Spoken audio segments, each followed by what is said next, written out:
Welcome to at CCLI. I'm Paul Herman. Today I'll be talking with word recording artist Stephen Malcolm. Stephen, it's great to have you here. It's good to be here, man. Now, I understand your first love was basketball. Yes, sir, man. All of growing up, all I wanted to do was be like Michael Jordan. Granted, I was only 5'9". Yeah, So. but you still played. Still played, man. Still played. And I remember the first time playing, and I was terrible. They called me Butterfingers. I actually remember this. And but I mean, my love for it grew. I just really loved, watching Space Jam as a child, and then just watching Michael Jordan games. And I think about my freshman year was actually the first time I was on a team, and just fell in love. That was my first passion, and that was just where I honestly found an identity of some sort growing up. And when did it turn to music then? It turned to music when, about a year after being saved, gave my life to Jesus in 2010. And just where I come from, like the hip hop culture, it's just normal to just rap. Like the homies is rapping in a cypher, I'm just gonna jump in and start rapping too. So it was like a small little talent that I had, but never really seen as, hey, I'm gonna be doing this a lot, So my freshman year of college, it was 2010, and I was living in this house with a studio in the basement.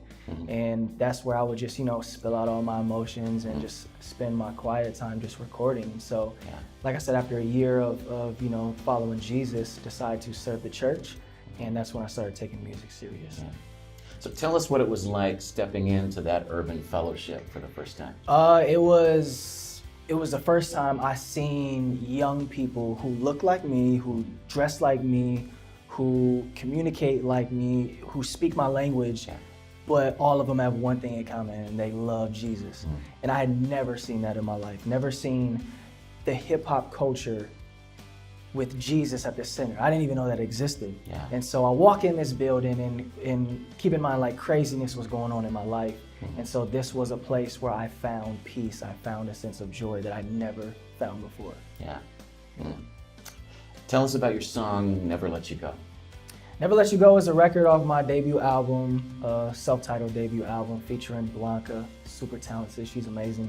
Never Let You Go is just about God's love is so strong, like our minds really can't even fathom. And it's just me trying to express, I want my love to be like that towards him as well. Granted, we fall each day, but where my heart is I want to pick myself up and I want to chase God just as much as he's chasing us. So how did the conversion happen? From your first step into the church and just that whole process, what was that like? Conversion with music or conversion with the faith? Just to Jesus. To Jesus, man, it was a thing where, so I seen, I heard about the hip hop church called The Edge back in Grand Rapids, and I still go there today. I kept hearing about it from a lot of friends. One of my friends who I was real close with, we played varsity basketball together. He gave his life to Jesus a year prior. We would run into each other at YMCAs. He'd invite me, and I would just be like, man, I'm good, bro. I'm 18, 19 years old. I'm not trying to do the church thing, but he was super persistent, which was good. And I kept on hearing about it. So one Saturday, I was like, yo, I got nothing to do. I got invited again, so I'm gonna go. And I was going literally just to go. I had nothing to do. That's what's so crazy and special to me when I talk to people. It's I didn't go with the mindset of, I'm gonna change, I'm gonna stop doing this, I'm gonna stop doing that. I just literally went because it sounded interesting, and everyone kept inviting me. So I go, and the message was about sin. And me, I didn't grow up in and out of jail. I had a nice education. I wasn't out selling drugs, or, I didn't have a bunch of babies running around. I was a good person in my eyes. And sitting through that sermon, the pastor was talking about sin, and I realized, yo, I am good from this world's standards, this worldly standpoint, but the perspective of righteousness and perfection and purity before the Lord, I was messed up. And so I realized that, and I was like, man, okay, I'm not as good as I thought. And so I just kept going, and Jesus just really sounded real interesting to me. And I literally remember the phrase that Pastor Troy talked about. He said, sin will take you further than you're willing to go, keep you longer than you're willing to stay, and cost you more than you're willing to pay. He said that was the first church sermon I heard. And I remember it. And that just blew my mind, because when he said that, I felt the weight of my own sin. It's like, man, like I feel the weight. And I keep on going, and slowly my heart just starts to change a little bit. I start not wanting to rap about certain things. I stopped cussing as much as I was cussing. Wouldn't do the certain type of things that I would do. And it was this one night where I had a chance to make a choice whether to follow in this path that I continue to keep on going, or answer this call that I felt on my heart.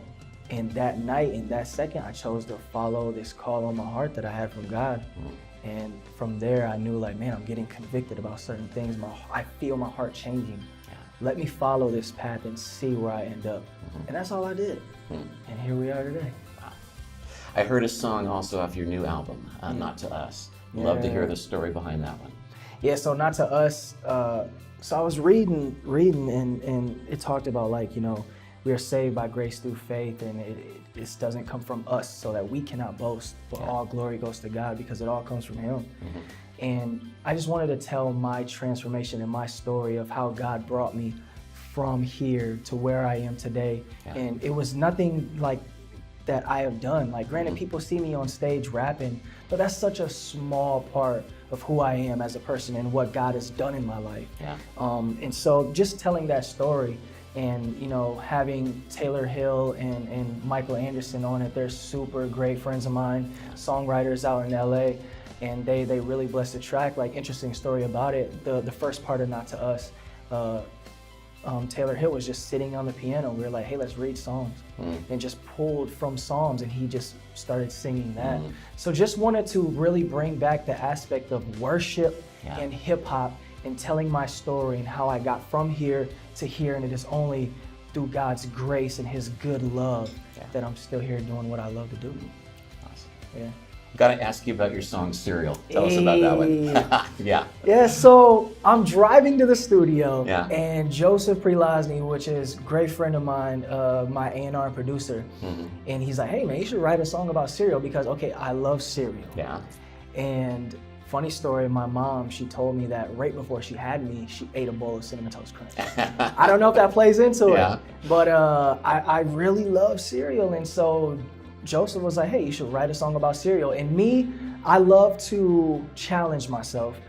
So I would love to, I love to take things and be like, how creative can I get with this? My creativity, I believe, is a reflection of God's creativity. Let me challenge it and see what I can do. And I went in the studio and literally laid it down in an hour, bro. It just came so easily. And I personally, I loved the track, and I knew a lot of people would like it because a lot of people eat cereal. They can relate to it. But honestly, I didn't really start actually loving it till we was on tour with KB. And Mark was like, hey, we should do it at shows. I think, and we did it at shows, man, and it just goes insane. We started buying cereal, throwing cereal everywhere on stage, and so it's super fun. Kids love it. I personally love it, and I got creative, and people love it. So cool. I saw the video and all the different kinds of cereal. So tell me your favorite. Is it Cinnamon Toast Crunch? My favorite is Cinnamon Toast Crunch at the end of the day, but I'm more of I walk through the aisle and I'm like, what looks good right now? And sometimes I hit, sometimes I miss, but a lot of times I'll get in and I'll be like, yes, I made a good choice today. That's great. Any last thoughts at all for our artists out there and songwriters who may not fit the typical worship genre? Stay faithful to the craft of whatever it is that you do. Worship, whether you're a painter, whether you're a gardener. Stay faithful to that craft and stay obedient to the Lord, and you'll be all right. Stephen, it's so good to have you here. Thanks so much. Good to be here, bro. Thank you, man. Thank you for watching. Take care.